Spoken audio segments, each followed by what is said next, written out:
Alors, on se retrouve pour le chapitre 8 de La boîte à merveilles. Et attention, c'est le chapitre où tout bascule. Vraiment, tout change. On va voir ensemble comment le petit monde tranquille du narrateur se fissure complètement pour laisser la place au drame. Au début de ce chapitre, on a l'impression que tout va bien. La grande fête de la Choura est terminée, la vie reprend son cours, c'est vraiment le calme avant la tempête. Et cette tempête, elle va être déclenchée par un truc tout simple, l'achat d'une paire de bracelets. C'est fou, non? Allez, on regarde ça de plus près.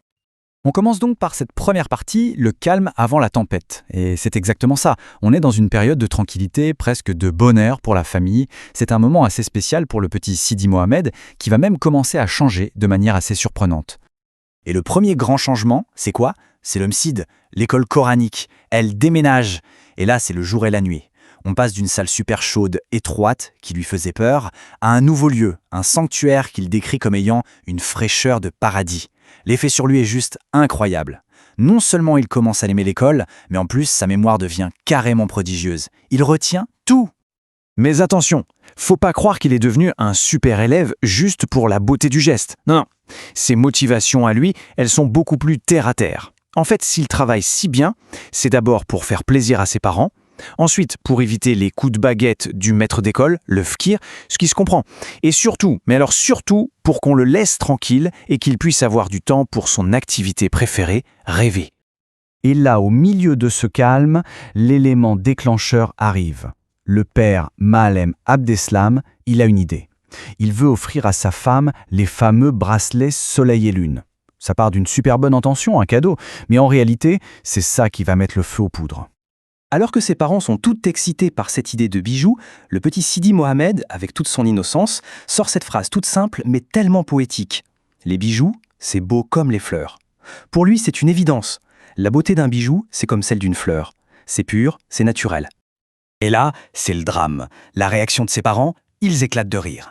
Bon, ce n'est pas un rire méchant, c'est plutôt tendre. Mais pour l'enfant, c'est une catastrophe. Il le vit comme une humiliation terrible. Il se sent seul, complètement incompris. Et ce décalage entre son monde et celui des adultes, c'est vraiment l'un des thèmes les plus importants du roman. D'ailleurs, petite parenthèse utile pour les cours, cette phrase « les bijoux, c'est beau ». Comme les fleurs, c'est un exemple parfait de la figure de style qu'on appelle la comparaison. C'est simple, on rapproche deux choses, ici les bijoux et les fleurs, à l'aide d'un petit mot, le mot-outil qui est ici « comme ». Facile, hein? Ça nous montre bien toute la poésie qui se cache dans la tête du narrateur. Bon, la décision est prise. Toute la famille part pour le souk des bijoutiers. Ça aurait dû être une sortie sympa, un moment de fête, mais ça va vite tourner au cauchemar. C'est le début de la descente dans le chaos. Dès qu'ils arrivent, l'ambiance est électrique, c'est le bazar complet. Le narrateur nous dit que ça ressemblait à l'entrée d'une fourmilière. On imagine bien la scène, une foule immense, tout le monde bouge dans tous les sens. Pour un petit garçon, c'est super angoissant. On ressent vraiment son malaise. Et tiens, dans la même veine, on trouve une autre figure de style très forte, la métaphore. Le texte parle de mer humaine ou de vagues qui emportent les gens. C'est un peu comme une comparaison, mais on enlève le mot outil comme.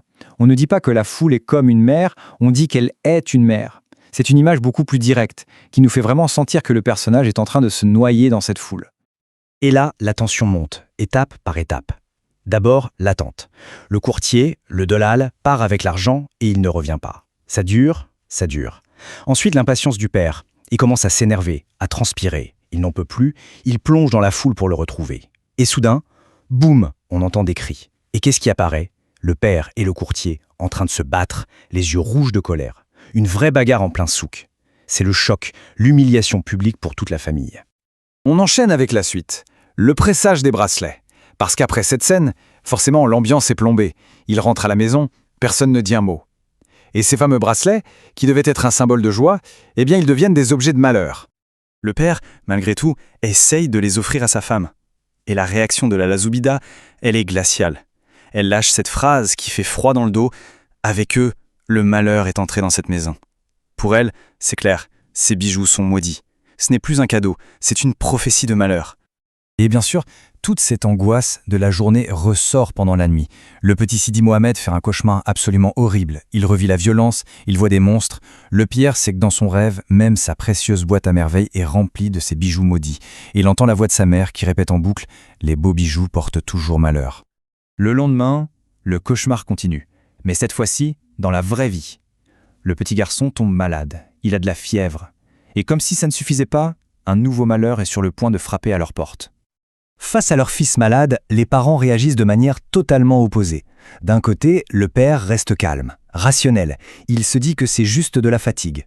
De l'autre, la mère, Lala Zoubida, est en panique. Pour elle, c'est la faute des bracelets. C'est l'opposition entre la logique, le cœur d'homme, et l'intuition, la superstition du cœur qui ne ment pas, de la mère. Et le coup de grâce, leur amie, Lala Aïcha, débarque chez eux, en pleurs. Elle leur annonce une nouvelle absolument terrible.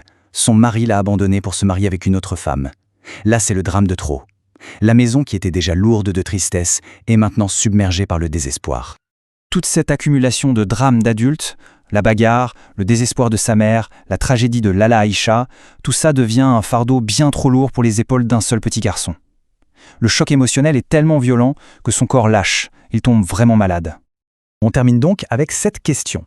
Est-ce que les bracelets sont vraiment des objets maudits, comme le croit la mère?